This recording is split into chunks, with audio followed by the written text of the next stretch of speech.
अस्सलाम वालेकुम everyone, how are you all. Eid मुबारक, ईद का चौथा दिन बहुत बहुत मुबारक हो। अच्छा जी, तो आज से हमारी क्लासेस रिज्यूम हो रही हैं। पिछले जो हमने लास्ट लेक्चर्स हमने पढ़े थे वो थे किसके बारे में? पैसिव वॉइस के बारे में। ठीक है, आज हम पढ़ने जा रहे हैं ट्रांसफॉर्मेशन ऑफ सेंटेंसेस। जैसा कि आप जानते हैं कि हम एक ही बात को मुख्तलिफ तरीक़ों से कह सकते हैं। तो जब हम एक बात को मुख्तलिफ तरीक़ों से बयान करते हैं तो हम देखते हैं कि जुमले बदल जाते हैं, अल्फाज बदल जाते हैं, लेकिन मायने वही रहता है। इस चीज़ को, इस फेल को कहते हैं ट्रांसफॉर्मेशन ऑफ सेंटेंसेस।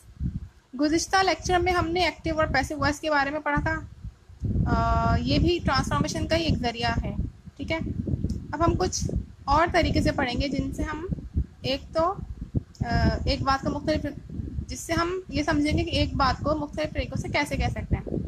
तो एक जो हमारा फर्स्ट पार्ट है ट्रांसफॉर्मेशन ऑफ सेंटेंसेस का, वो है असर्टिव सेंटेंसेस, यानी सिंपल वे में जो हम कहते हैं। और एक है इंटरोगेशन या इंटरोगेटिव सेंटेंसेस, ये सवालिया जुमले हैं। ठीक है, अब जैसे पहली असर्टिव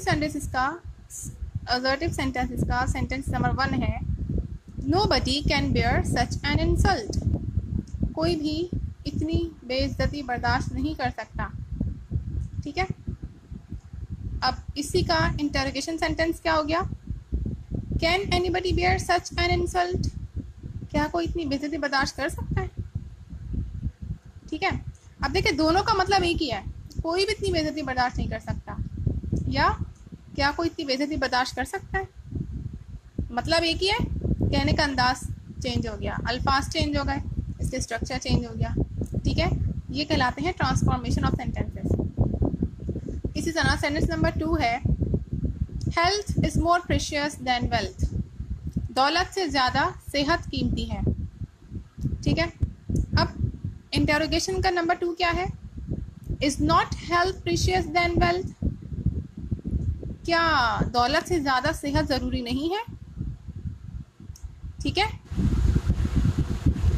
ये इंटरोगेशन सेंटेंस हो गया।